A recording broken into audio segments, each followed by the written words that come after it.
이런 경우에 이별은 진짜 잡으면 안 돼요. 진짜 안 됩니다. 헤어지고 나서 딱 안 잡고 그냥 가만히만 있어도 99%의 확률로 시간이 지나면 알아서 이 경우는 진짜 돌아온다니까요.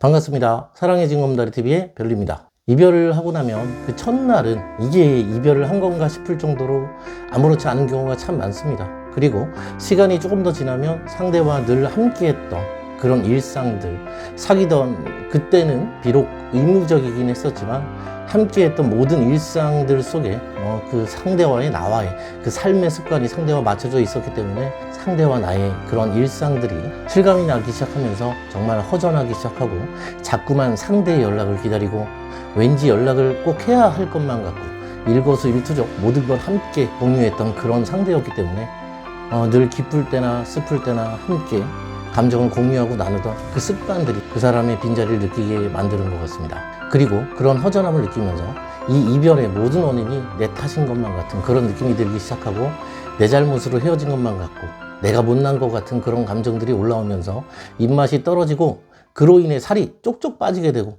그렇게 점점 자존감이 낮아지면서 내가 좀 얼굴을 좀 성형을 해야 되나? 돈을 많이 벌어야 하나? 별 생각이 다 이렇게 들게 되는 것 같습니다. 이별 후에 자존감이 낮아지면서부터 정작 상대와 내가 헤어지게 된 그런 진짜 원인을 찾지 못하는 그런 상태가 되어버리는데 굉장히 감정적으로 심리가 변해 있을 때라서 시야가 굉장히 좁아지고 정상적인 그런 이성적인 판단이 참 안 될 때입니다. 그때 스스로가 정말 가치가 낮아지고 그런 낮아진 가치를 되찾기 위해서 나의 이 불안한 현재 이 심리, 내 현재의 감정을 원위치로 이렇게 돌리기 위해서 그때 상대에게 연락을 하게 되고 잡고 매달리게 되는, 그리고 잘하겠다, 고치겠다, 또 어떤 분들은 화내고 비난하고 원망하고 감정적으로 이렇게 상대를 대하게 돼버리고 이렇게 좀 잡지 않았어야 됐는데 잡아서 이렇게 재회를 망치게 되거나 공백기가 더욱더 길어지게 되는 일들이 생겨버리게 되는 것 같습니다. 헤어지고서 감정적으로 상대를 붙잡기보다 이 이별의 원인을 파악하는 게 정말 중요하거든요. 이 이별의 이유가 도대체 무엇일까? 상대가 도대체 왜 나랑 헤어진 건지 이 원인 분석을 정확하게 해봐야 됩니다. 가치관의 차이인 건지 아니면 단순한 감정 싸움으로 인해서 서로가 이별을 한 건지 권태기로 인한 이별인지 이렇게 정확하게 분석을 해봐야 여러분들 대책이 나오는 거예요. 가만히만 있어도 연락이 오는 이런 경우는 순간적인 감정으로 인해서 헤어진 이런 경우인데 헤어짐을 평소에 자주 말하던 상대, 감정적으로 화가 나서 늘 헤어지자 이런 소리를 자주 하던 상대, 이런 사람들은 보통 여러분들을 만만하게 생각하고 못마땅해 하고 여러분들은 막 이렇게 가스라이팅 하는 그런 경우가 종종 있어요. 그래서 이렇게 상대가 여러분들한테 헤어지자고 이렇게 얘기를 하면 여러분들 이렇게 이별을 당하고 났을 때 내 잘못 같고 내가 좀 더 잘해주면 이 문제들이 다 해결될 것 같은 그런 감정이 드는 건데 사실은 상대에게 여러분들이 못해줘서 헤어졌다기보단 너무 편해져서 상대에게 권태가 온 거거든요. 상대방이 여러분들에게 이별의 원인을 다 뒤집어 씌워서 서운한 걸 이렇게 토해내고 여러분들이 못해줘서 헤어지게 된 것처럼 이렇게 말을 했기 때문에 그 원인이 나에게 있다라고 이렇게 생각이 들기에 상대가 그렇게 그동안 여러분들을 만들었거든요. 그래서 내가 그동안 못해준 것들, 그동안 상대한테 못해준 것들을 상대한테 잘해주면 상대가 이렇게 돌아올 것이라고 생각이 좀 들기도 하고 그래서 이렇게 고칠 부분을 얘기하고 상대를 설득하고 이렇게 좀 잡고 매달리게 되는 건데 사실 진짜 헤어진 이 원인이 여러분들이 못해줘서가 아니라는 거예요. 그게 아니라 상대가 여러분들에게 재미를 못 느끼고 상대 입장에서 나만 바라보고 나만 좋아해주고 나만 사랑해주는 여러분들의 그 모습에 한편으로는 편하지만 그렇지만 재미가 진짜 없거든. 그래서 여러분들이 편하니까 만만해진 거고 그래서 헤어지게 된 거거든요. 이별의 원인이 여러분들이 못해줘서가 아니에요. 너무 여러분들이 상대한테 잘해줬고 상대만 그동안 바라봐서 이렇게 차인 거라는 그런 얘기입니다. 그런데 계속해서 여러분들이 상대한테 매달리고 잡고 잘한다고 하면 상대가 여러분들과 다시 만나려고 과연 할까요? 여러분들 이렇게 접근해서는 재회가 진짜 안 된다라는 거예요. 그래서 이 이별의 원인을 분석하는 게 정말 진짜 굉장히 중요한 겁니다. 헤어지고 여러분들 완전 나쁜 남자, 나쁜 여자가 돼야 되는 겁니다. 그래야 상대가 여러분들에게 재미를 느끼고 흥미를 느끼게 되는 겁니다. 상대 입장에서 나만 보고 굉장히 순종적이고 착해. 늘 나만 이렇게 바라봐주고 내가 언제든지 가면 내가 연락만 하면 이렇게 받아줄 것 같은 그런 확신이 드는 그런 상대. 여러분들은 그런 상대였었어요. 이게 장점이긴 합니다. 그렇지만 요것 때문에 헤어졌다라는 거예요. 계속해서 나만 좋아할 것 같은 그 확신을 불확실로 바꾸는 게 굉장히 중요하다라는 그런 얘기입니다. 상대는 여러분들에게 굉장히 두터운 신뢰가 있기 때문에 이렇게 헤어졌을 땐 여러분들께서 정말 잘 지내고 안 힘든 모습 보이고 상황에 따라서 다른 사람 만나는 것처럼 그렇게 연출이라도 정말 해야 되는 겁니다. 이렇게 잘 지내는 모습 보이면 상대가 이렇게 실망해서 진짜 끝나면 어쩌나 이게 굉장히 겁나고 두려운 마음이 들 거예요. 저도 이해는 합니다. 그 마음 저는 잘 알고 있어요. 잘 지내고 상대를 안 잡고 누가 이렇게 생긴 척하면 안 되는 경우가 있기는 한데 지금 이런 경우는 여러분들에게 매력을 못 느끼는 상태, 열정이 없는 이런 상태이기 때문에 상대 잡지 마세요. 그리고 공백기 갖고 딱 기다리기만 하시라는 얘기예요. 정말 아무것도 안 하고 여러분들이 잘 지내고 연락만 딱 안 해도 진짜 잘 되는 이런 케이스, 이런 경우라는 겁니다.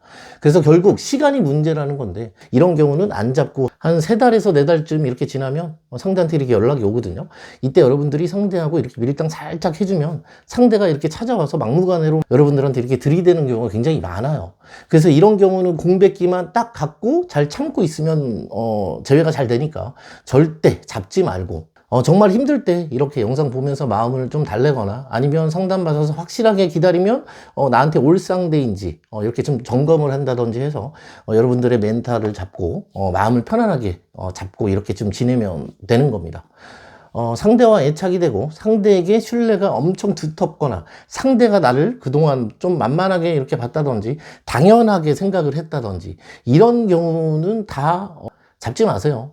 착한 사람 이제 그만하세요. 착한 사람은 제가 늘 말씀드리지만 여러분 부모님 그리고 어른들이 좋아하는 거예요. 지금은 상대 이성 친구를 미치게 만들고 싶은 거고 제외하고 싶은 거잖아요.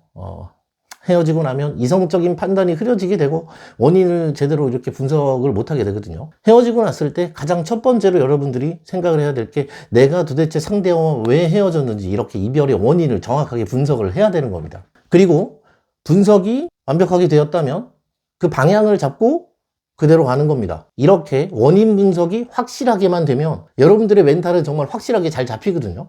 확실한 이별의 이유를 알게 되면 마음도 진짜 편해져요. 그리고 자신감도 생기고 이별의 원인을 내가 못나서가 아니라 권태면 권태, 가치관이면 가치관 이렇게 이별의 원인을 이성적으로 여러분들께서 판단을 하는 게 그래서 정말 중요한 거고 그래야지만 여러분들께서 상대와의 이별을 내 탓이다, 내가 좀 잘해주면 잘 될 것 같다, 이러한 좀 감정적인 판단을 좀 덜 할 수 있고 내가 어떤 방향으로 가야 되는지 정확하게 알 수 있기 때문에 이별의 이유를 분석하는 게 굉장히 중요한 겁니다. 자, 여러분, 지금부터 상대가 여러분들의 가치를 확실하게 느낄 수 있게 상대와의 연락을 완전히 지금부터라도 끊어내셔야 돼요. 더 이상 상대의 인스타, 카톡 프사 이제 염탐하지 않았으면 좋겠습니다. 상대에게 흔적이 남는 게 정말 안 좋은 거예요. 상대가 여러분들의 감정을 궁금하게 만들어야 되고요. 이 고프레임이라는 건 여러분들의 마음이 상대에게 느껴지지 않을 때 여러분을 고프레임으로 그렇게 바라보게 되는 겁니다. 그리고 강해지셔야 되고요. 건강해지세요. 그리고 이제 상대를 여러분들이 차였지만 내가 버렸다라고 생각을 하셔야 됩니다. 여러분들이 버린 겁니다. 결국 시간이 지나면 상대가 여러분들 앞에 싹싹 빌고 이렇게 매달릴 거예요. 그러니까 마음 편안하게 갖고 이 기다림의 시간 잘 보내시면 될 것 같습니다. 이제 여러분들이 할 일은 상대방이 여러분들한테 연락 와서 싹싹 빌면서 매달릴 때 내가 받아줄까 말까? 얼마나 밀당을 하다가 좀 이렇게 받아줄까? 이제부터는 이런 부분들을 고민을 하세요. 제가 여러분들 기분 좋으라고 그냥 하는 말이 아니거든요. 제가 말씀드린 이 경우라면 이 상황적으로 권태 때문에 여러분들을 만만하게 생각해서 그래서 감정적으로 여러분들한테 이렇게 헤어지자고 한 이런 상황이라면 분명 연락이 꼭 올 겁니다. 여러분들 마음 편안하게 갖고 오늘 이 방송 보셨으면 지금부터 식사 꼭 하시고 오늘부터 발 뻗고 편안하게 지내면 될 것 같습니다. 방송 끝까지 시청해 주셔서 진심으로 감사드리고 구독, 좋아요, 알림 설정 부탁드리면서 지금까지 사랑의 징검다리TV의 별이었습니다. 감사합니다.